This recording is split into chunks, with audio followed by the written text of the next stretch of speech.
1ஆம் அதிகாரம் 8வது வசனம். உங்களிடத்தில் வரும்போது நீங்கள் பலனடைந்து எருசலேமிலும் சமரியாவிலும் எனக்கு சாட்சியாக இருப்பீர்கள் என்றார். அல்லேலூயா, ஆமென். இந்த நாளே கர்த்தருடைய வார்த்தை, நீங்கள் பலன் அடைந்து. ஆமென். நீங்கள் பலன் அடைந்து அப்படின்னா, நீங்கள் பலன் அடைந்துன்னா நாம் என்ன ஆகல, பலன் இல்லை. அப்போ இது யார் யார் சொல்லப்பட்டதான வார்த்தை? யார் யார் சொல்லப்பட்டதான வார்த்தை? யார் சொல்றாரு இந்த மாதிரி? கர்த்தராகிய இயேசு கிறிஸ்து சீசர்களுக்கு சொல்றாரு. பரிசுத்த இடத்தில் வரும்போது நீங்கள் பலன் அடைந்து. ஆமென். அப்போ நாம எதுல பலன் அடையணும் இந்த நாள பார்க்க போறோம். நாம எதுல பலன் அடையணும்? நாம இதுல பலன் அடையணும். தானியேல் 3ஆம் அதிகாரம் அதனுடைய 16வது வசனம். தானியேல் 3ஆம் அதிகாரம் அதனுடைய 16வது வசனம்.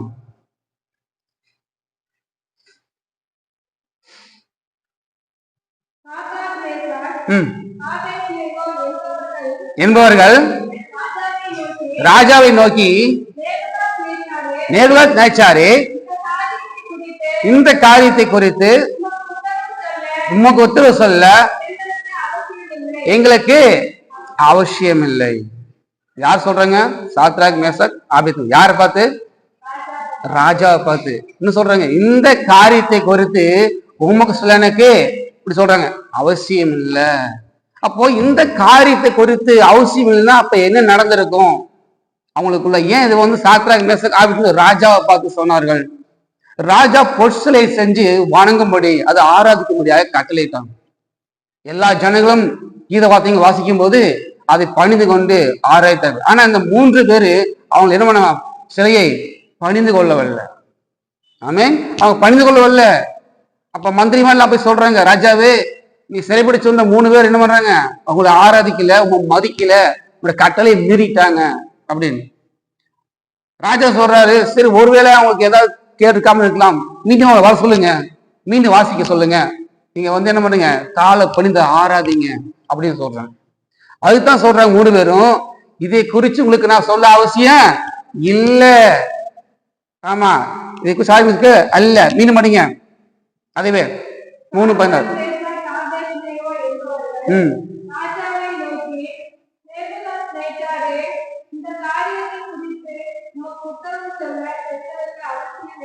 இந்த சிலையை பணிஞ்சு கொள்றதுக்கும் ஆராதிக்கிற குறித்து உங்களுக்கு சொல்றதுக்கு எங்களுக்கு அவசியம் இல்லை.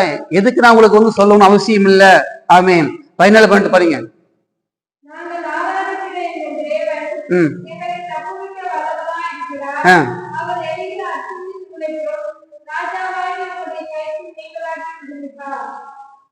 பாருங்க, அப்போ இங்க என்ன சொல்ற, உமக்கு தெரிந்த கருத்து சொல்லி நாங்க ஆராதிக்க தப்பு வைக்க வல்லவரா இருக்க சொல்றாங்க. அப்ப இது சொல்ற காரணம் என்னன்னா, ராஜா சொல்லிக்கிறாரு, நீங்க திரும்பவும் இந்த 6 வாத்தியங்கள் வாசிக்கும் போது நீங்க பகிர்ந்து கொள்ளினா அக்கினி சூளையில போடப்படும். உங்க தப்பு வைக்கிறதுக்கு தேவன் யார் என்று முன்னாடி சொன்னதுனால நீங்க பின்னாடி சொல்றாங்க, நீங்க அப்படி ஒருவேளை எங்களை கொண்டு நீங்க போட்டாலும் நாங்கள் ஆராதிக்கிற தேவன் எங்களை தப்புவிக்க வல்லவர். ஆமென். 18வது வசனம் பாருங்க. அப்படி அவர் விடுவிக்க போனாலும் பரவாயில்ல,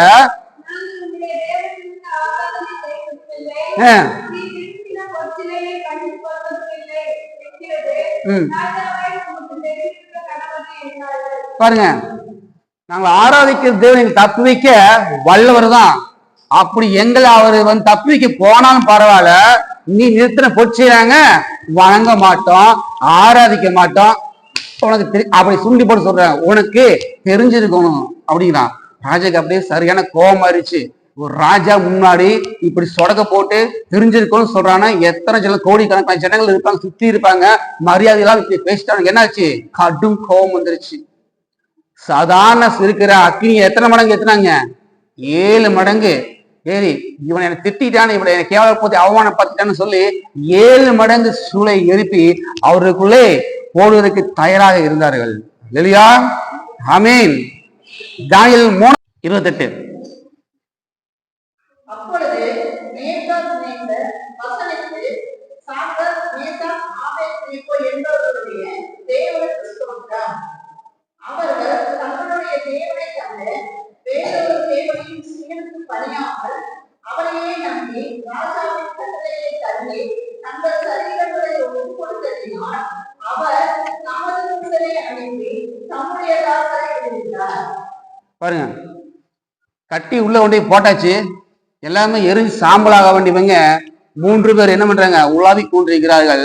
4வதாக தேவகுமாருக்கு ஒப்பாக ஒரு ஆளு உள்ளே உலாவி கொண்டிருக்கிறார்கள். ஐ மீன் எல்லாம் மந்திரி எல்லாம் பாக்குறாங்க, 3 பேர் தானே போட்டோம், இது என்ன 4வது ஆளு அப்படின்னு. எல்லாத்துக்கும் ஆச்சரியம். 7 மடங்கு சூளை கொண்டு போன பலசாலி அவன் அங்கேயே இறந்துட்டான். ஆனா உள்ள போட்டவர்கள் சுத்தி கொண்டிருக்கிறார்கள். திரும்ப என்ன பண்றாங்க? எல்லாத்தையும் 3 பேரு வாங்க அழைக்கிறாங்க. அழைச்சு பார்த்து ஒரு முடி கூட கருல, சால்வை, துணி எதுவுமே கருல. என்ன காரணம்? அவன் ஏன் அப்படி துணிஞ்சு போனாங்க? துணிஞ்சு போன காரணம் என்ன? இதோட வார்த்தையை, இந்த ஸ்டோரிய எத்தனையோ முறை பல முறை வந்து என்ன பண்ணலாம், விசேஷம் சொல்லிக்கலாம். ஆனா இங்க இவங்க துணிஞ்சு போன காரணம் என்ன? நம்மள என்ன பண்ணிருப்போம்? ஜகம் வாங்கியிருப்போம், ஐயோ சாமி விடுங்கடாப்பா அப்படின்னு. அவங்க பாருங்க, உள்ள கொண்டு போற வரைக்கும் ஒரு துளி கூட அதை விட்டு விலகவில்லை. கர்த்தர் எங்களை காப்பாத்துவார்னு ஒரு விசுவாசம் இருக்கு. அப்படியே ஒரு வேளை காப்பாத்து போனாலும் பரவாயில்லன்னு சொல்லி ஒரு விசுவாசம் இருக்கு. ஏன் அவளை கொண்டு போய் உள்ள போட்டு சாம்பல் ஆகாம, முடி கருகாம, அது ஸ்மெல் பண்ணி பாக்குற அந்த முடி, அந்த ஸ்மெல்லு, அந்த தீ நெருப்போட ஸ்மெல் கூட இல்லை. அப்படியே எப்படி போனா அப்படியே ஃப்ரெஷ்ஷா அப்படியே வந்துக்கிறாங்க.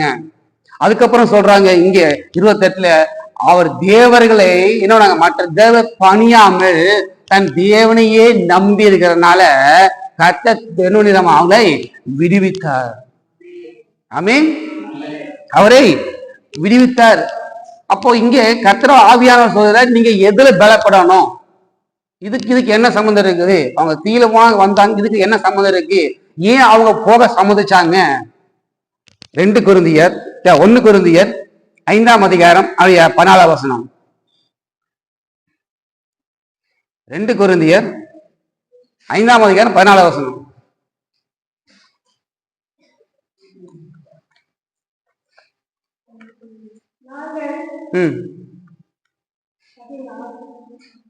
அஞ்சு 14. கிறிஸ்துவின் அன்பு எங்களை நெருக்கி ஏவுகிறது. ஆமென். அப்போ கர்த்தருடைய கிறிஸ்துவோட அன்பு அவங்க இருக்கிறதுனாலதான் நெருக்கி ஏவுகிறது. எதுக்கு துணிஞ்சு நம்ம போறோம்? இந்த 3 பேருக்கு கர்த்தருடைய அன்பு ரொம்ப அதிகமா இருக்கிறதுனாலதான், அவங்க அன்புல பலப்பட்டதுனாலதான் இப்படி காரியத்துக்கு போக முடிஞ்சது. நம்ம மனைவி மேல அன்பு வச்சு மனைவி ஒண்ணு சொன்னா வாங்கிட்டு வராம இருக்குமா? அன்பு வாங்கிட்டு வரோம் இல்ல? இங்க பாருங்க, கர்த்தர் மேல அவ்வளவு அன்பு வச்சதுனால அவங்க துணிஞ்சு போக முடிஞ்சது. சொல்லுவோம்ல, உனக்கான உயிரே கொடுப்பேன்னு சொல்லுவோம் தெரியுமா? உங்களுக்கு உயிரே கொடுப்பேன். அது எதனால அந்த மாதிரி சொல்றாங்க? அன்பு இருக்கிறதுனால சொல்றாங்க. இங்க சொல்ற கர்த்தர் மேல அன்பு இருந்ததுனால என்னடாலும் சரி தன் ஜீவனே கொடுக்கறதுக்கு என்ன பண்றாங்க? போனாங்க. ஆமென் இல்லையா? ரோமர் 8ஆம் அதிகாரம் 36, 37. மரணமானாலும் ஜீவனானாலும் தேவத்துவனாலும் அதிகாரம் ஆனாலும் நீலகாரி ஆனாலும் வருங்கால ஆனாலும்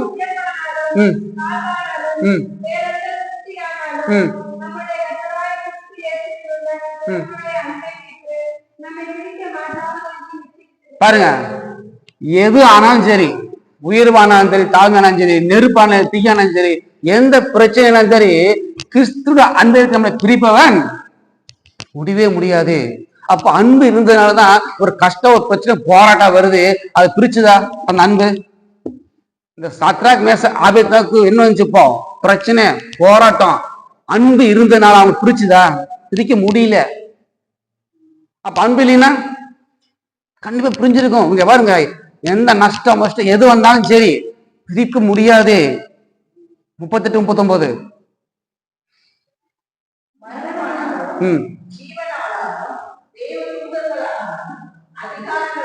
ம் வல்லமைகளானாலும் ம் முதல் காரியங்களானாலும் வரும் காரியங்களானாலும் உயர்வானாலும் தாழ்வானாலும் வேறு சிருஷ்டியானாலும் நம்முடைய கர்த்தராகிய கிறிஸ்து இயேசுவிலுள்ள தேவனுடைய அன்பை விட்டு நம்மை பிரிக்க மாட்டாது என்று நிச்சயித்திருக்கிறேன். இந்த சாத்ராக் மேஷக் ஆபேத்நேகோ இதுதான் பண்ணாங்க. இவர் எது ஆனாலும் அவர் அன்பு விட்டு பிரிக்க மாட்டேன் என்று நிச்சயித்திருக்கிறான், நிச்சயம் பண்ணியிருக்கிறான். எந்த இடையில பிரச்சனை எது வந்தாலும் என்னை கிறிஸ்துவ விட்டு பிரிக்க முடியாதுன்னு ஒரு நிச்சயம் உள்ள பண்ணதுனாலதான் அவங்க தைரியமா போனாங்க. அந்த நெருப்பு ஒன்றும் பண்ண முடியல. அந்த நெருப்பு பின்பாக இவங்க ஜெயிச்சிட்டாங்க. எதனால? அன்பு இருக்கிறதுனாலதான். 36 37 படிங்க பாருங்க. கிறிஸ்துவின் அன்பை விட்டு நம்மை பிரிப்பவன் யார்? இங்க சாத்ராக் மேஷாக் கிறிஸ்துவின் அன்பை விட்டு பிரிக்கிறது எதுங்க? 7 மடங்கு சூளை நெருப்பு. கிறிஸ்துவ அன்பை விட்டு பிரிச்சு எது? அந்த பொச்சை. ஆனா பிரிக்க முடிஞ்சுதா? பிரிக்க முடியல. படிங்க, தொடர்ந்து படிங்க பாருங்க. உபத்திரம், வியாகுலமோ, துன்பமோ, பசியோ, நிர்வாணமோ, நாச மோசமோ, பட்டயமோ, எல்லாவற்றிலும் நாம் நம்ம அன்புகிறாலே முற்றும் செல்வமாக இருக்கிறோம். பட்டயம், பசி, பட்டினி எது வந்தாலும் சரி கிறிஸ்து அன்பை விட்டு பிரிக்க முடியாதுன்னு அவங்க குருதே நிற்கிறாங்க. ஆமென். அப்ப நம்ம எதுல நம்ம பலப்படணும்? விசுவாசம். கிறிஸ்துவின் அன்பு. அந்த கிறிஸ்துவின் அன்பு நம்ம பலப்பட்டோம்னா நம்ம எதையும் செய்ய முடியும். கிறிஸ்து நம்ம பலப்பட்டோம்னா இந்த மாதிரி கடன் பிரச்சனை, போராட்டம், பட்டயம், பசி, எது பஞ்சம் எது வந்தாலும் சரி நம்மளை ஒண்ணும் பண்ண முடியாது. ஏன்னா கிறிஸ்துவின் அன்பு நம்ம கூட நிலைத்திருக்கிறது. நமக்கு அது இருந்தா போதும். கிறிஸ்துவின் அன்பை நம்ம நிலைச்சிருந்து நம்ம பலப்பட்டோம்னா நம்ம என்ன வேணா கத்திரமே செய்ய முடியும். ஒரு பட்டயம் வருது, இங்க பட்டயம் உபத்திரவம். சாத்ராக் மேஷாக் ஆபேத்நேகோ என்ன வந்துச்சுங்க? உபத்திரவம் தான் வந்துச்சு. ஆனா பிரிக்க முடிஞ்சுதா? அவங்கள பிரிக்க முடியல. நாமளும் எவனு இருப்போம். கர்த்தரை நம்பணும். நடுத்தல விட்டுட்டாரு, தீ எரியுது பாத்தீங்களா? அவங்க பாருங்க, என்னை விடுவிக்க போனாலும் சரி நான் விட்டு போக மாட்டேன், கர்த்தர் அன்பு நிலைச்சிருப்பேன். யோபு சொல்றான், அவர் என்னை கொன்று போட்டாலும் அவர் மேல் என்ன பண்ணுவேன்? நம்பிக்கையா இருக்கிறேன். அந்த நம்பிக்கை நம்மள்ட்ட இருக்குதா? அதுக்குன்னு கொன்றுவீங்களா ஆண்டவரு? அப்படியா? நம்பிக்கை நம்மள்ட்ட மேல இருக்குதா? இல்ல. ஆனாலும் சொல்றாரு, நீங்கள் பலன் அடைந்து. இதுல பலன் அடிக்கணும்.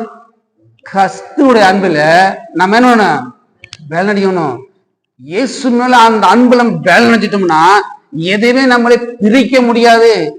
எந்த சூழ்நிலை, குடும்ப சூழ்நிலை, போராட்டம், பிரச்சனை, கணவன் மனைவிக்குள்ள சண்டை, குடும்பத்துக்குள்ள சண்டை, எது வந்தாலும் சரி நம்மளை பிரிக்க முடியாது.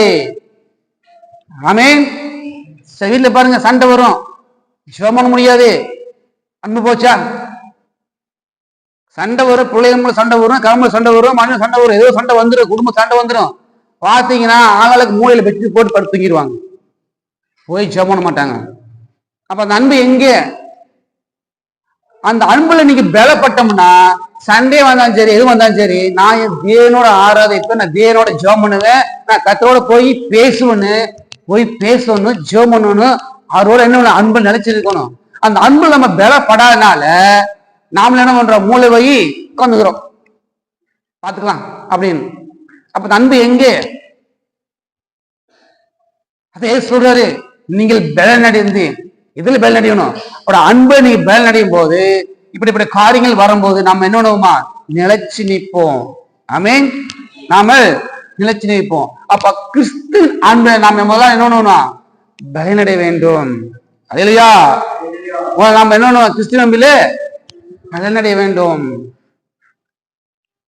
யோவான் 15ஆம் அதிகாரம் அதனுடைய 9வது வசனம். யோவான் 15ஆம் அதிகாரம் அதனுடைய 9வது வசனம். ஒருவன் என்னிலும் 9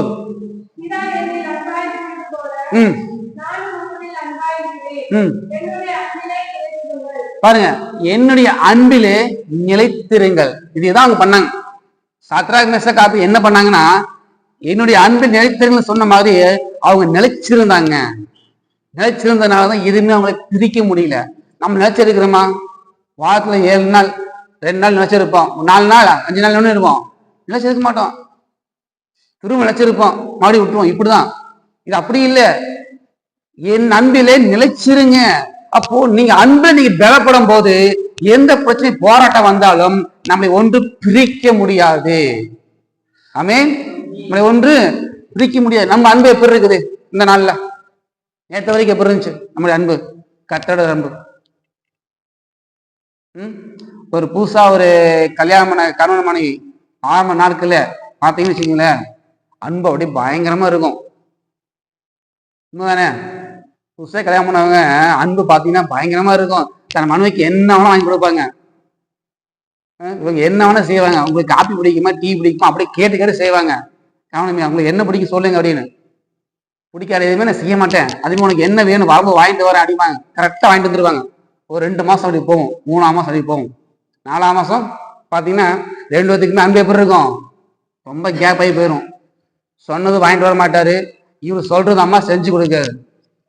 நம்ம அப்படிதான் இருக்குது. ஆரம்ப காலத்துல ரசிக்கப்பட்ட நாள் நம்ம பார்த்தோம்னா, கட்டட அன்பு பார்த்தோம்னா அப்படியே நேரத்துல வந்து நிற்போம் ஆலயத்துக்கு. எப்பவும் துடிச்சிட்டு இருப்போம், அப்படியே ஆண்டு இருப்போம். 2 மாசம் 1 மாசம் போனோம்னா பாய்வடிக்க அந்த அன்பு என்ன ஆகுமா? நம்ம ரசிக்கப்பட்டோமே, நமக்கு எல்லாம் தெரியுமே, அப்படியே பேக்கர்ஸ் போயிட்டே இருக்கும்.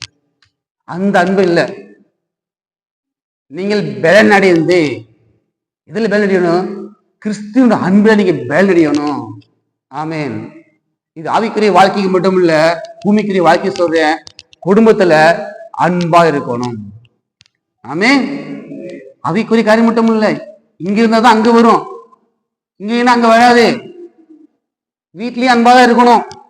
ஆரம்பத்தில் நீங்க எப்படி அன்பா இருந்தீங்களோ அது கர்த்தர் வருகிற வரைக்கும் நீங்க அன்பாக தான் இருக்கணும். ஆமேன். சிறு பேர் ஆமேன். ஹல்லேலூயா. ஆரம்பத்துல கண்ணைய மணியும் கொஞ்சிருது.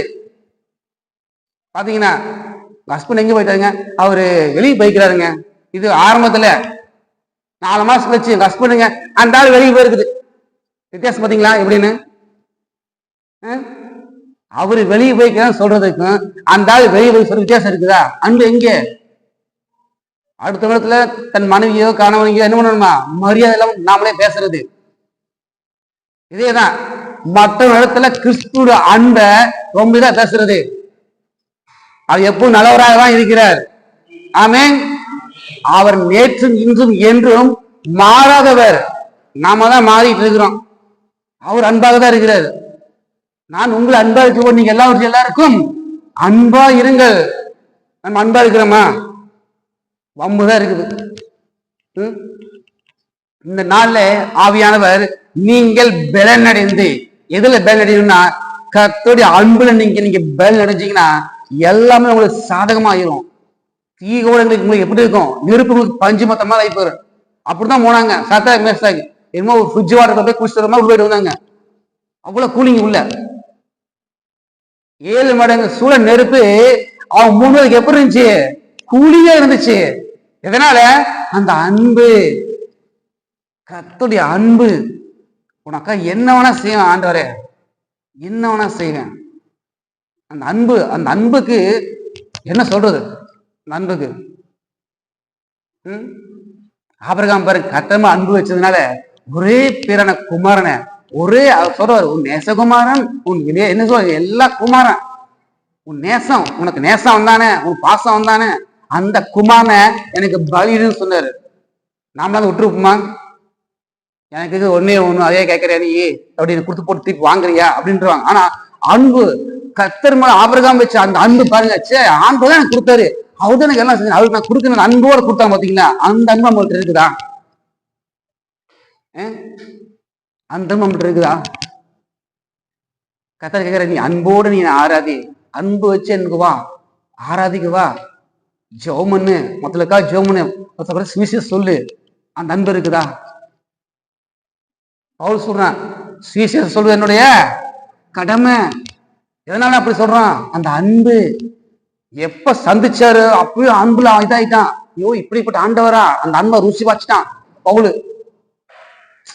நமக்கு ஆண்டவர் எவ்வளோ நன்மைகள் செய்தோம், நம்ம என்ன பண்றோம்? போய் மைக் லிஸ்ட் மாதிரி அதுதான் ஜெபம் பண்றோம். இதுதான் என்ன ஆண்டவரே, இது வேணும் ஆண்டவரே, இது வேணும் ஆண்டவரே. ஆனா அன்பா பேசிக்கிறோமா? நிக்காத ஆண்டவர்கிட்ட பேசிக்கிறோமா? அன்பா பேசிக்கிறோமா? ஆண்டவரே, உங்களோட இதயத்தினுடைய நினைவில் என்ன, இதயத்தினுடைய தோற்றம் என்ன, எங்களுக்கு வெளிப்படுத்துங்க. உங்க நினைவு எனக்கு சொல்லுங்க, நான் என்ன பண்ணணும் நீங்க சித்த வச்சு சொல்லுங்க. அன்னைக்கு கேட்டுக்கிறோமா? அதெல்லாம் கேட்க மாட்டான். ஆண்டவரே, நீங்க என்ன பண்ண நான் சொல்றேன், அதை வச்சு கேளுங்க. எனக்கு இவ்வளவு பிரச்சனை இருக்குது, மாத்தி கொடுங்க. எது கொடுப்போம்.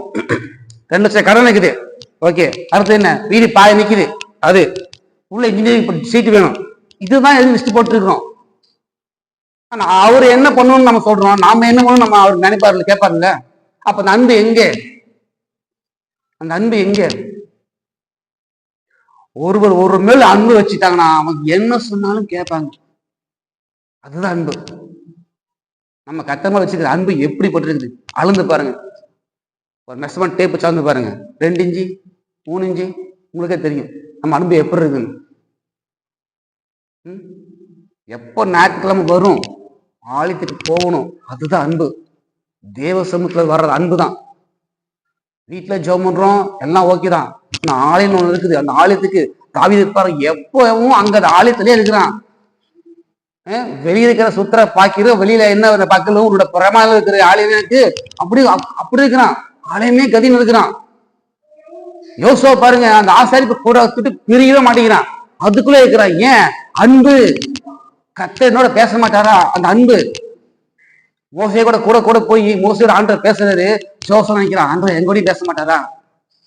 ஆசை எங்கூடயும் பேச மாட்டாரா? ஆசை கூட இருந்தான். மோசைக்கு அப்ப யார் வந்தாங்க? ஜோசுவா தான் வந்தான். ஏன்? இவனை வச்சாதான் என் கூட பேசுவான், இவனை வச்சாதான் எல்லாமே செய்வான். அன்புல ஏதாவது செய்ய முடியுமா? எதுவும் செய்ய மாட்டான். அன்பு இருக்குது, ஏன்னா இதை போய் வாங்கிட்டு வருவான். அன்பு இல்லாதவன் வாங்கிட்டு வரனா எப்பா அப்படின்ட்டுவான். அதுதான் அந்த அன்பு. அப்ப நம்முடைய அன்பு எப்படி இருக்கிறது இந்த நாள்ல? 1 இன்ச்சியா 2 இன்ச்சியா எத்தனை இன்ச்சு? வானத்துக்கு பூமிக்கு எவ்வளவு வேணுமோ அவ்வளவு பேருக்கு அன்பு பெரியதா இருக்கு. அவரோட அன்பு பெருசா இருக்குது. நம்ம அன்புதான் ஒண்ணுமே இல்லை. எப்போதும் வம்பு தான், பார்த்தா வம்பு தான். வீட்லயும் சரி, ஆவிக்குரிய வாழ்க்கையும் சரி, அன்பா இருங்கள். அன்பு என்னொன்னுமா பலப்படுங்க. ஆமா, பசங்க பிள்ளைங்க கூட்டு அப்படி இப்படி திட்டாதீங்க, அன்பா இருங்க. கணவனுக்கு அப்படி இருக்காதீங்க. அங்க நடந்தாதான் இங்க நடக்கும் சொல்லுவாங்கல்ல. வீட்லயே ஒண்ணும் இல்லைன்னா வெளியே எப்படி செய்ய முடியும்? 2 விதமான அன்பனை பலப்படுங்க. 1 குடும்பத்துல அன்புல பலப்படுங்க. 2 ஆவிக்குரிய காலத்துல கிறிஸ்துவோட அன்புல பலப்படுங்க. ஆமே. அங்கேயும் சண்டை கிடைக்கிறது, அங்கேயும் சண்டை கிடைக்கிறது. சப்போர்ட் எப்படி வரும் கேக்குறேன்? சண்டை இங்கேயும் கிடைக்கிறது, அங்கேயும் கிடைக்கிறது. சப்போர்ட் எப்படி வரும்? அங்க நீங்க அன்பா இருந்தீங்கன்னா இங்க ஆண்டவர் உதவி செய்வார். முதல்ல அங்க அன்பா இருங்க, கர்த்தருடைய அன்பா இருங்க. நீங்கள் பலனடைந்து கர்த்தருடைய அன்புல நீங்கள் பலனடைய வேண்டும். ஆமென். ஹல்லேலூயா. யாத்திராகமம் 20ஆம் அதிகாரம் அதனுடைய 8வது வசனம்.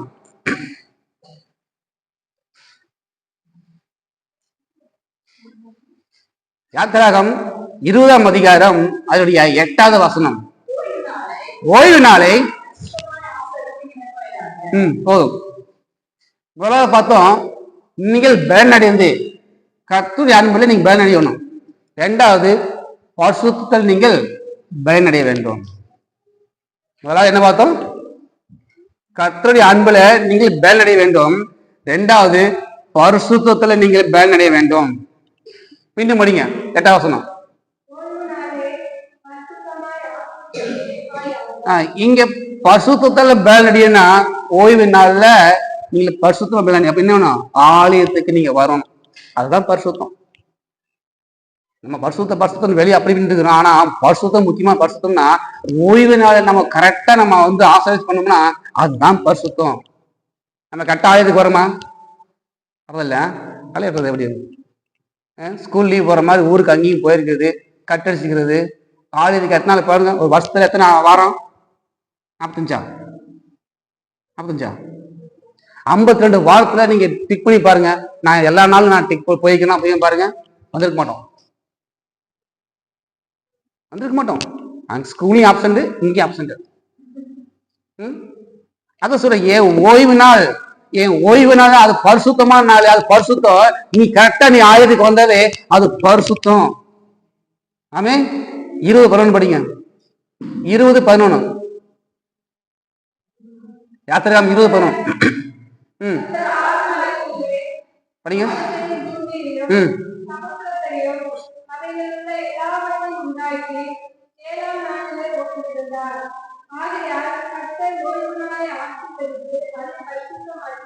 பாருங்க, ஓய்வினால ஆசீர்வச்சிருக்கிறாரு.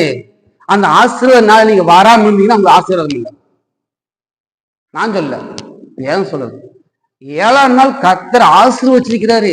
அதை போய் நீங்க மிஸ் பண்ணீங்கன்னா ஆசீர்வாதம் எப்படி வரும்? ஏன் ஆசீர்வாதம் இல்ல? ஆசீர்வச்ச நாளை நீங்க வரலீங்கன்னா எப்படி ஆசீர்வாதம் கிடைக்கும்? 6 நாள் வேலை செய்யலாம், 7 நாள் ஊர் சுத்தலாம். அப்படியா? அப்படிதான் போயிட்டு இருக்கிறோம். ஏன் ஆசீர்வாதம் இல்ல வீட்டுல? ஏன் பிரச்சனை? ஏன் போராட்டம்? பரிசுத்தம் இல்ல. எதுல பரிசுத்தம் இல்ல? ஆலயத்துக்கு வர 7ஆம் நாள் ஆசீர்வச்சிருக்கிறாரு. அது ஆசீர்வதிச்ச படிங்க படிங்க. கர்த்தர்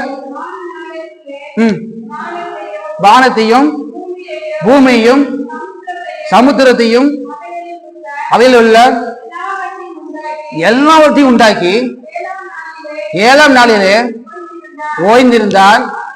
ஆகையால் கர்த்தர் ஓய்வு நாளை ஆசீர்வதித்து அதை பரிசுத்தமாக்கினார். நீங்கள் பரிசுத்தத்தில் நீங்க பலனடையுங்கள். நீங்கள் பலனடைந்து எதுல? ஆலயத்துக்கு நீங்க பலனடையணும். ஏன் கர்த்தர் ஆசீர்வச்சிருக்கிறாரு. அந்த நாள் நாம வந்த நாம ஆசீர்வதிக்கப்படுவோம் கர்த்தர் வார்த்தையை கேட்கும் போது. ஆமே. யாத்திரை 20ஆம் அதிகாரம் 14-15. 20:14-15.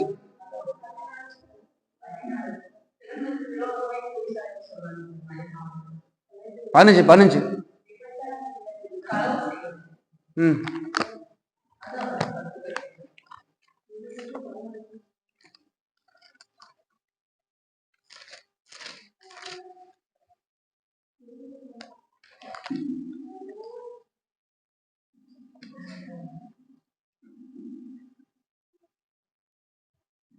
பதினொன்று படிங்க.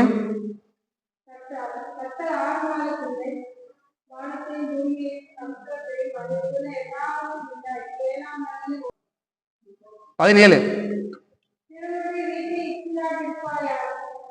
ம்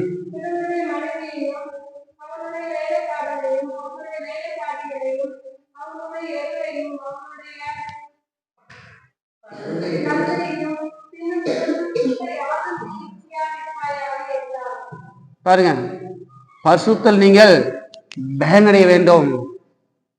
இச்சை இருதயத்துக்குள்ள இச்சைகளை வச்சுக்கொண்டு நம்ம ஆலயத்துக்கு வரக்கூடாது. ஆலயத்துக்குள்ள வர பரிசுத்தமா இருக்க வேண்டும்.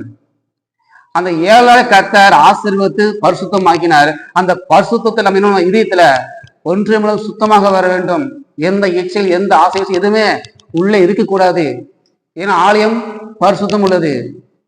ஆமா, இங்க சொல்லப்பட்ட ஆலயம் நம்முடைய இருதயம் ஆலயம். நம்முடைய இருதய ஆலயத்துல இது கூட கொண்டுமா பரிசுத்தமால் பலனடைய வேண்டும். எல்லா காலோட இதயத்தை காத்துக்கொள்ள அது என்ன வரும்? ஜீவ ஊற்று வரும். நம்ம இதயத்தை காத்துக் கொள்கிறோமா? ஜீவ ஊற்று நம்ம இதயத்திலிருந்து வெளியே வருகிறதா? வெளியுதா? இல்ல. அப்ப எல்லா காலம் நிறுத்தி காத்து கொள்ளும் போது எந்த விதமான காரியங்களோட நிறுவனத்துல வராதபடி நம்ம காத்து கொள்ளணும். அது வந்து ஜீவ ஊற்று புறப்படுகிறது. ஆமா, கத்தருக்கு பலியிடும் போது நெசலை கொண்டு எதுவும் பலியிடுறோமா? அவர் சொல்றாரு, கண்ணு குருடு கால் போனது ஊன எனக்கு நீங்கள் பலியிட வேண்டாம். நம்ம இதயத்துல ஆழத்திலிருந்து ஆராதிக்கும் போது ஆராதனை செய்யும் போது பலியிடும் போது அப்படிப்பட்ட காரியங்கள் செய்ய வேண்டாம். உள்ளவனை வச்சுக்கிட்டு கர்த்தரை ஆராதிக்க வேண்டாம். அதுதான் குருடு. கை போனது கால் போனது அதுதான் ஆண்டவருக்கு பலியிட வேண்டாங்கிறாரு. அந்த மாதிரி இதயத்துல பிரச்சனைகளை வைத்துக் கொண்டு கர்த்தருக்கு பலியிட வேண்டாம். அவரோட சமூகத்துல அன்போடு முழு பலத்தோடு கர்த்தருக்கு பலி செலுத்துங்க இதயத்துல. ஆமென். இதயத்துல அப்படிப்பட்ட பலி செலுத்துங்க. கண்ணு போனது கால் போனதுலாம் ஆண்டவர் செலுத்த வேண்டாம். ஒரு 4 வருஷத்துக்கு முன்னாடி பார்த்தீங்கன்னா ஒரு சர்ச்சில் பார்த்தோம். நாங்கள் தான் காணிக்கு போனோம் எண்ணுவோம். அது பார்க்கும்போது அப்படியே கண்ணில் தண்ணி வரும். என்ன ஆண்டவரே இப்படி அப்படின்னு. அது கிழிஞ்சிருக்கும். 20 மட்டும் பூரா பூரா மஞ்சள் பூசி இருக்கும். அப்படியே 10 சூடு சுட்டு அடி உள்ள விடுவாங்க. ஆண்டவர் என்ன பூரா பழைய நோட்டா இருக்கும். சொல்லக்கூடாது, ஆனா சொல்லணும். கர்த்தருக்கு நல்லது, அதுக்கு நல்லதுதானே. அப்படியே பெருசுல இல்ல, ஃப்ரெஷ்ஷா கொடுங்க. நல்ல நோட்டு போடுங்க. நல்ல நோட்டு சொல்றாரு. ஊனு குருடு கண்ணு அதெல்லாம் எனக்கு வேண்டாம், அது மாதிரி எதிர்க்க மாட்டாரு. அப்படியே சுருட்டி மஞ்ச பூசி பேனா பார்க்கு அப்படி இப்படின்னு. நாங்க ஆரம்ப காலத்துல பாத்தீங்கன்னா கட்டதுக்காக அதை 20 100 தெரியாது, ஆனா ஃப்ரெஷ் நோட்டு தேடி கண்டுபிடிச்சு வச்சிருவோம். எது ஃப்ரெஷ்ஷா இருக்குது ஆண்டருக்கு அதை செலுத்தலாம். அது கட்ட செலுத்துறது முதல் பாகம், முதல் தசம பாகம், முதல் இது அவருக்கு தான். நல்லது செலுத்தலாமே. பிறந்த பசங்க பிள்ளைகளையும் படிக்கிறான கூட சேர்க்கறது ஆண்டருக்கு. இப்போ படிக்க மாட்டேங்கிறான், இவனுக்கு எப்படியே ஊழியக்காரனாக்குங்க, அவனையும் அப்படி அந்த மாதிரி பண்றது. நம்மளுடைய எல்லா இதுவும் ஏதோ கொஞ்சம் கொடுத்தா போதும். ஏதோ ஆண்டருக்கு அப்படி அப்படி கிடையாது. பெஸ்ட் கர்த்தருக்கு ஊனு கண்ணு கூட வேண்டாம். கர்த்தருக்கு ஆராதனை செலுத்தும் போது, கர்த்தருக்கு பயிரும் போது முழு இதயத்தோட முழு பலத்தோட முழு அன்போடு ஆராதனை செய்யுங்க. முழுசா ஒப்பு கொடுத்துருங்க. உங்களையும் ஆண்டவருக்கு ஒப்பு கொடுத்துருங்க. ஏதோ அரைகரை ஒப்பு கொடுத்து அழகே வேண்டாம். முழு பலத்தோடு கொடுங்க. முதலாவது கர்த்தருடைய அன்புல நம்ம என்ன பண்ணணுமா? பலப்படணும். 2வது அவருடைய பரிசுத்தத்துல நம்ம என்ன பண்ணணும்? பலப்படணும். ஆமென். யோசிப் பாத்தீங்களா? யோசிப் எப்படி பலப்பட்டான்? பரிசுத்தத்துல. அவர் ராணி, அவள் அதிபதி. அவளை அட்ஜஸ்ட் பண்ணிட்டோம்னா அவனுக்கு எல்லாமே கிடைக்கும். ஆனா பாருங்க, அவன் பரிசுத்தத்துல எப்படி பலப்பட்டான் பாத்தீங்களா? தன் பசுத்தோடு விட்டுட்டு ஓடி போனான். அதற்காக சிறைச்சாலி போனான். செய்யாத குற்றத்துக்கு சிறைச்சாலி போனான். கர்த்தர் கொண்டு வந்தார் வெளியே. அப்போ பரிசுத்தம் எப்படி பலப்பட்டான் பாத்தீங்களா? தேவனுக்கு நான் எப்படி துரோகம் பண்ணுவேன்? அவரை பார்த்து கொண்டு இருக்கிறார். நான் எப்படி அவருக்கு துரோகம் பண்ணுவேன்? பரிசுத்தத்தில் அவர் பலப்பட்டான் பாருங்க. நம்ம என்ன பண்றோம்? சிறியில சண்டை பிரச்சனை அப்ப என்ன பண்ணிடும்? விட்டோம். பரிசுத்தத்தில் நம்ம என்ன பண்ணணும்? பலப்படணும். கர்த்தருக்கு பிரியமுள்ள காரியம் விரியத்துல இருக்க கூடாது. நம்ம பாருங்க, வீட்டுல தோட்டத்துல பாருங்க, டாக்ஸ் கட்டி தெரியுமா? நாய் கட்டி வச்சிருக்கோம். புதுசு ஆர்வத்தை உள்ள வந்து என்ன பண்ணும்? வாங்க கொடுமா, வாங்க கொடுமா. என்ன பண்ணும்? சவுண்டு போடும். ஏன்? அது வேற ஆளு உள்ள வராங்க. அந்த மாதிரி நம்மளோட இருதயத்துல அந்த மாதிரி காரியம் வரும்போது அந்த நினைப்பு வரணும். உள்ள வரா, கிளம்புன்னு சொல்லி என்ன விரட்டி விடணும். இதயத்துக்குள்ள தேவையில்லாத காரியம் உள்ள வரும்போது அந்த மாதிரி சவுண்ட் வரணும். இது வேற. கர்த்தருக்கு பிரியமில்லா காரியம் இதயத்துல வருது, சவுண்டா ஓட்டு அலாரம் போட்டு அதை வெளி துரத்தி விட வேண்டும். கர்த்தருக்கு பிரியமில்லாத காரியங்கள் வரும்போது அப்புறமா பரிசுத்தம் என்ன பண்ணுமா? பயனுடைய வேண்டும். பரிசுத்தம் இல்லாம ஒருவனும் தேவனை தரிசிக்க முடியாது. ஏன்? அவர் பரிசுத்தரா இருக்க அப்படின்னாலே நாமளும் பரிசுத்தமாகணும். ஆமென். அவர் பரிசுத்த பாவத்தை பாராத சுத்தக்கண்ணம். பாவத்தை பாரு சுத்தக்கண்ணம். அதனாலதான் இயேசு கிறிஸ்துவ பலியிடும் போது சிலுவையில என்ன பண்ணாங்க? பிதாவை பார்க்க முடியல. தன் குமாரன் இருக்கிற உலகத்துக்கு அத்தனை ஜனங்களோட பாவம் யார் மேல இருந்தது? இயேசு மேல இருந்தது. அப்ப அவர் பாவத்தை பாராத சுத்தக்கண்ணு. அதனாலதான் காரில் மூடினது. ஐயோ, என் குமாரன் இப்படி பாவத்தை சுமந்திருக்கிறானே, என் குமாரனா இருந்தாலும் பாவம் மேல இருக்கிறது. அந்த சொல்லப்பட்ட வார்த்தையின் பிரகாரமாக பாவத்தை பார சுத்தக்க. அவர் பாவத்தை பார்க்க மாட்டாரு. கண்ணை மூடினால காரில் வந்தது. அத்தனை ஜனங்களோட பாவம் குமாரன் இருந்தது. அவர் பாவத்தை பார சுத்தக்கண்ணன். அதனாலதான் சொல்றேன், நான் பரிசுத்தருக்கு போல நீங்களும் பரிசுத்தராய் இருங்கள். முதல்ல என்ன பார்த்தோம்? இதை நம்ம எதுல பயன் அடையணும்? கர்த்தருடைய அன்புடன் பலனடைய வேண்டும். இரண்டாவது பரிசுத்தம் பலனடைய வேண்டும். ஆமீன். ஒண்ணு இருதயத்துல, ரெண்டு ஆழத்துக்கு வரணும். ரெண்டு ஆழத்துக்கு வந்தே ஆகணும். அது 7ஆம் நாள் கர்த்தர் ஆசீர்வதிச்சு அதை பரிசுத்தமாக்கி இருக்கிறார் இல்லையா? யாத்திரை 35ஆம் அதிகாரம் அவருடைய 2வது வசனம்.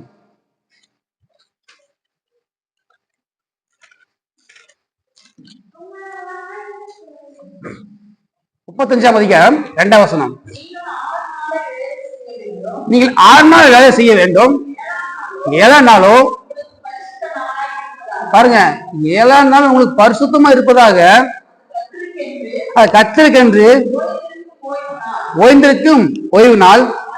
அதுல வேலை செய்கிறவன் எவனும் கொலை பைசாக கடவன். அடுத்து படிங்க.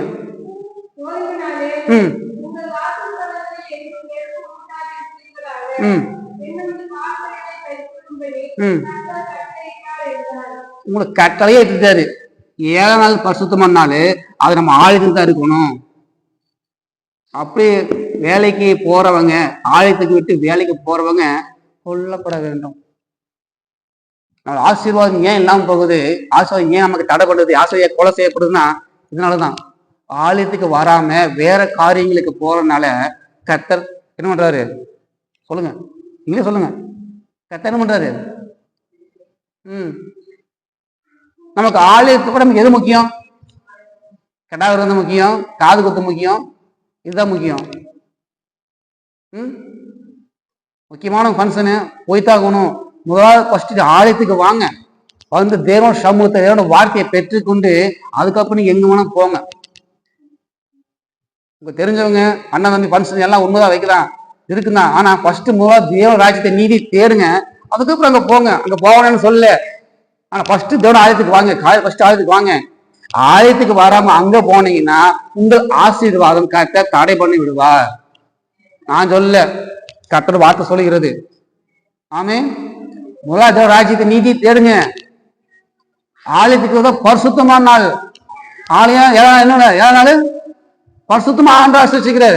அந்த நாள்ல நம்ம வரும்போது கர்த்தர் வார்த்தையை பெற்றுக்கொள்ளுவோம். நம்முடைய இறுதியும் கர்த்தர் வார்த்தையினாலே பரிசுத்தமாக்கப்படுகிறது. நம்ம எங்க போய் கொண்டிருக்கிறோம்? ஆலயத்துக்கு. தேவன் ஆலயத்துக்கு நம்ம எங்க போய் கொண்டிருக்கிறோம்? ஊருக்கு.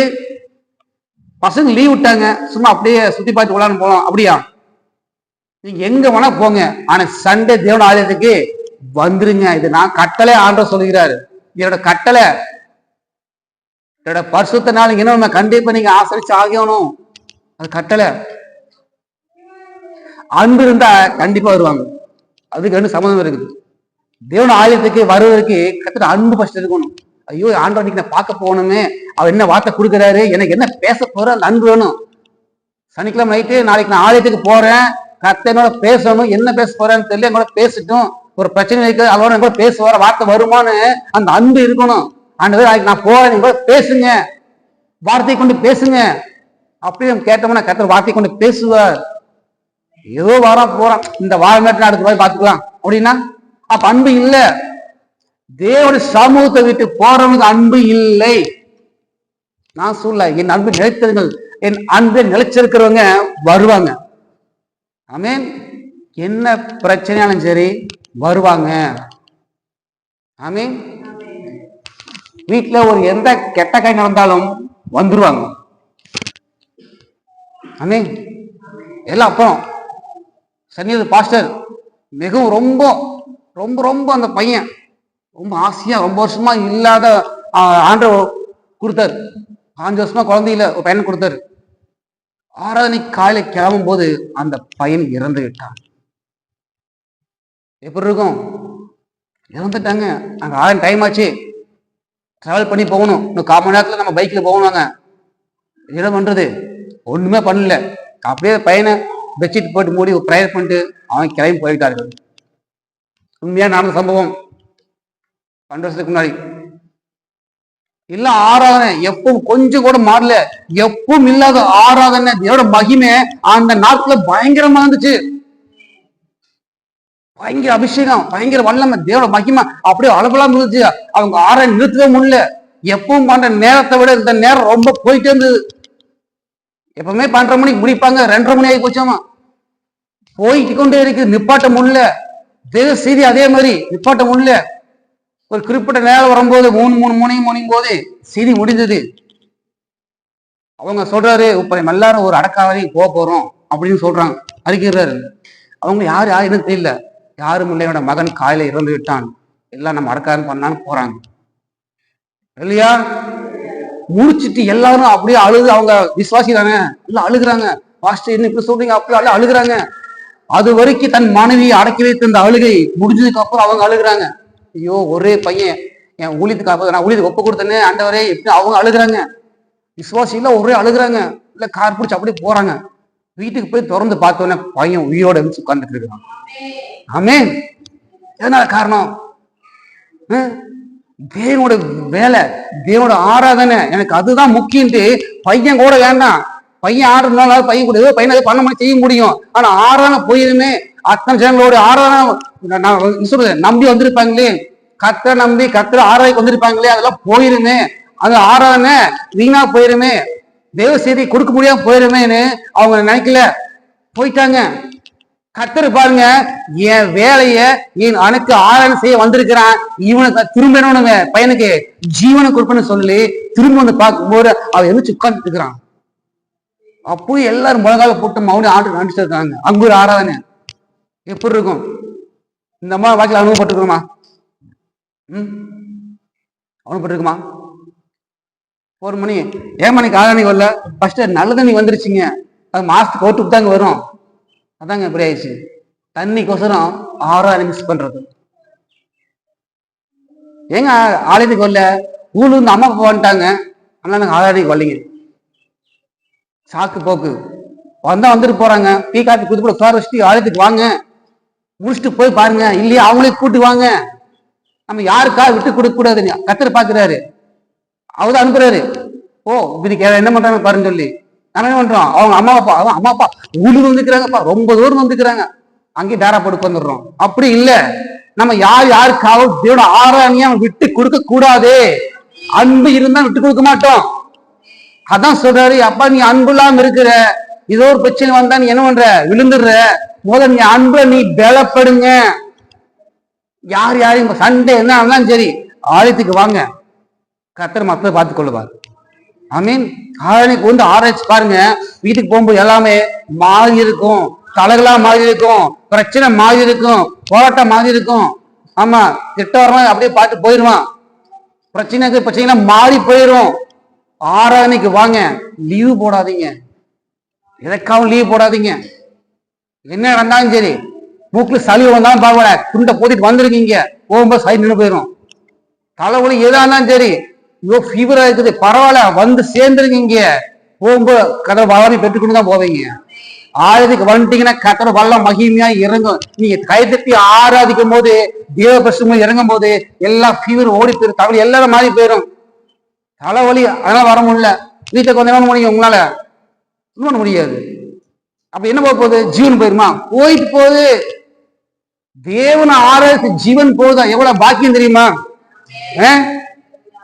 கர்த்தர்களை மறிப்பது பாக்கியம்.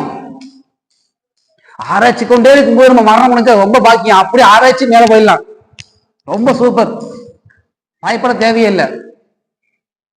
அதனால கர்த்தர் சொல்றாரு, நீங்கள் பரிசுத்தத்திலிருந்து வரும்போது நீங்கள் பலன் அடைந்து, என்ன பலன் அடைந்து, கர்த்தருடைய அன்புல நீங்க என்ன பலன் அடையணும். 2வது பரிசுத்தத்தில் நீங்க பலன் அடையணும். ஆமென். எல்லாவற்றத்துக்கு மேலாக முக்கியமான ஒரு காரியம், பரிசுத்தாவி உங்களிடத்தில் வரும்போது இங்கதான் பார்க்கணும். சும்மா நம்ம பலன் வந்துடாது. கர்த்தர் காத்திருக்குள்ளோ புது பலன். எப்படி புது பலன் வரும்? வசனம் என்ன போட்டிருக்குது, கர்த்தருக்கு காத்திருக்கிறது. ஆமா, கர்த்தர் காத்திருக்கணும்னா பஸ் ஸ்டாண்ட்ல பஸ் வெயிட் பண்ற மாதிரி வெயிட் பண்ணணுமா? எது காத்திருக்கணும்? இல்ல எது காத்திருக்கணும்? இங்க தமிழ் இப்படி போட்டிருக்கிறாங்க, ஆனா உண்மையான வேர்டு அது கிடையாது. எபிரேயர்ல பார்த்தோம்னா கர்த்தருக்கு அது கவா அப்படிம்பாங்க. எழுதிச்சுக்க, கவா. கவா அப்படின்னா பின்னி பிணைதல், பின்னுதல் அர்த்தம். பின்னுதல். ஒரு 3 நாள் போட்டு பின்னுவோம் இல்ல, அது மாதிரி பின்னுதல். கர்த்தரோடு எப்படி பின்னி இருக்கும் போது புது பலன் வரும். 2 நூல் அங்க இருக்கு, ஒரு நூல் இங்க இருக்குது, எப்படி பின்ன முடியும்? பலன் இருக்குமா? இந்த ஒரு நூல் கட் பண்ண என்ன ஆயிரும்? கட் ஆயிரும். ஆனா பின்னி பிணையும் போதுதான் புது பலன் கிடைக்கும். கர்த்தரோடு நம்ம இசைந்திருக்கும் போதுதான் புது பலன் கிடைக்கும். அவங்கதான் சட்டையில் அடிச்சு உயிரை பறப்பாங்க. சோறு வராது, பலன் அடிச்சு வரும். கர்த்தர் காத்துங்க தான் புது பலன். புது பலன் இருக்குதா ஒவ்வொரு நாளும்? ஏன்? கர்த்தரோட நம்ம இசைந்திருக்கிறது இல்ல, அவரோட உறவாடுறது இல்ல. அவரோட என்ன பண்ணணும்? நெருங்கணும். நெருங்கும் போதுதான் புது பலன் கிடைக்கும். அவருடைய என்ன வல்லம் இருக்கோ அந்த வல்லம் நமக்கும் கிடைக்கும். அவருடைய என்ன அபிஷேகம் இருக்கோ அந்த விஷயம் நமக்கும் கிடைக்கும். நெருங்கும் போதுதான் கிடைக்கும். ஆமென். ஒரு நெருப்பு குழம்பு ஊற்றும் போது என்ன ஆகும்? எல்லாம் இது என்ன ஆகும்? சிகப்ப நெருப்ப குழம்பா மாறிடும். அவர் அப்படிப்பட்டவரா இருக்கிறார். அவர் அக்னியா இருக்கிறார். அவரோடு நாமும் கை சேர்க்கும் போது நாமும் அக்னியாய் மாறிடுவோம். அப்ப என்ன ஆகும்? புது பலன் கிடைக்கும். அந்த புது பலத்தோட நம்ம சட்டையில் அடித்து உயிர பறக்க முடியும். ஆமென். பரிசுத்தாவின் இடத்தில் வரும்போது அவர் வருவதற்கு நீங்க இடம் கொடுங்கள். பரிசுத்தாவி வருவதற்கு நீங்க இடம் கொடுங்கள். அவர் வரணும். இயேசு கிறிஸ்து ஞானஸ்நானம் கொண்டே இன்னொன்னு கரையுடனே புறா பரிசுத்தாவி என்ன அவர் மேல் அங்கிருந்தது. பரிசுத்தாவி வரும்போது நமக்கு என்ன பண்ணுவான்? பலனடை. அவர் சொல்றாரு, பரிசுத்தாவி உங்களிடத்தில் வரும்போது நீங்கள் பலனடைந்து, அப்புறம் பரிசுத்தாவி பெற்றுக்கொள்ள கண்டபடி பெற்றுக்கொள்ள வேண்டும். அவர் உங்களுக்கு கண்டித்து உணர்த்துவார். அவர் இருக்கும் போது உங்களுக்கு வல்லமை, மகிமை, தேவ பிரசனம் அவர்தான். அவர்தான் ரூட்டு. அவர் இல்லாம நம்ம எதுவுமே செய்ய முடியாது. ஆமென். அவர் இல்லாம எதுவுமே செய்ய முடியாது. அபிஷேகம் மற்றவங்கள்லாம் அபிஷேகத்தோ நல்ல ஜெபிங்க, அபிஷேகத்தை ஆராதிங்க. அபிஷேகம் பெற்றிருக்கிறீங்க, ஆனா அது வெளியே கொண்டு வராம அப்படியே இருக்கிறீங்க. அவர் நெறிய நாள்ல முடிஞ்ச மங்கி திரியை அணையாமல் இருக்கிறாரு. நீங்க மங்கி எங்கே அழைச்சிட்டு இருக்கிறீங்க? அப்படி காத்துல அணைய போயிட போகுது. எரி விடுங்க, கொழுந்து விட்டு எரி விடுங்க. நல்ல அபிஷேகம் நல்லா பேசுங்க. அபிஷேகம் நல்லா அபிஷேகம் நல்லா பேசுங்க. சும்மா 10 நிமிஷம் பேசுறீங்க, பேசிக்கிட்டே இருங்க. உங்களுக்கு அதுதான் உங்களுக்கு. அப்படிங்க பேச பேச பேச பேச கர்த்தர் உங்களுக்கு புது பலன் கொடுப்பார். அவர் அன்பில் நம்ம நிலைச்சிருக்க முடியும். நம்ம மனுஷன் பேசுறது இல்லை, அவரோட பேசிக்கொண்டிருக்கிறோம். அந்நிய பாஷை அவரோட பேசிக்கொண்டிருக்கிறோம், மனுஷன்ட்ட அல்ல. நீ பார்த்தாங்க கழுவும் போது போகும்போது வரும்போது பேசிட்டே போங்க. மற்றவங்களை பைத்தியம் நினைச்சா நம்ம பரவாயில்ல, நம்ம பைத்தியம் தான். யார் மேல பைத்தியம்? எவரு மேல பைத்தியம்? 2008 பார்த்தோம்னா அப்படிதான். விடிய கால 2-3 மணிக்கு நம்ம என்ன கர்த்தரோட கிருபினால ஒரே நாள 3 அபிஷேகம் வற்றோம். அந்த அபிஷேகனால தாக்க பிடிக்க முடியல. மார்க்கெட் போனாலும் சரி, காய்கறி வாங்கினாலும் சரி, அன்னி பாசு பேசிட்டு எல்லாம் ரொம்ப ஒயிட்டு சொல்றாங்க. எங்க நிக்க முடியல பேசாம. வைகாசிக்கு இருந்து பாட்டு பாடுறது பூரா அன்னி பாசையில தான் வந்துட்டு இருக்குது. அன்னி பாஷை கர்த்தரோட பேசி கொண்டிருக்கு. மனுஷன்ட்ட இல்ல, எந்த டிரான்ஸ்லேஷனும் கிடையாது, தடையே இல்லை. அப்போ நீங்க அவரோட பேச பேச பேச பேச புது பலன் கிடைக்கும். அவரோட நெருங்குற வாய்ப்பு நமக்கு கிடைக்கும். ஆமென். அதனால பரிசுத்த அபிஷேகத்தை பெற்றுக்கொள்ளுங்க. பெற்றுக்கொள்ளுவர்கள் அபிஷேகத்தோட நல்லா பேசி பேசி பழகுங்க. பேசி பழகுங்க. பேசதான் வரும். நீங்க அடக்கி வச்சிருந்தீங்கன்னா அப்படியே போயிரும். ஆராதனை வேலையில, வீட்டு ஜெப நேரத்தில் இல்ல, அந்த விஷயத்தை எல்லாம் பேசுங்க. கர்த்தர் வார்த்தை உன் நாவல வைத்திருக்கிறார். உன் வாயை விரிவாய்த்த நான் அதை நிரப்புன்னு அவர் இருக்கிறாரு. நீதான் வாய விரிவாய் திறக்க மாட்டேங்கிறீங்க. அவரோட பேச வாய் திறங்க. அவர் உங்கள் நாவல வார்த்தைகளை போடுவார். ஆமென். எல்லாரும் நினைக்கலாம்.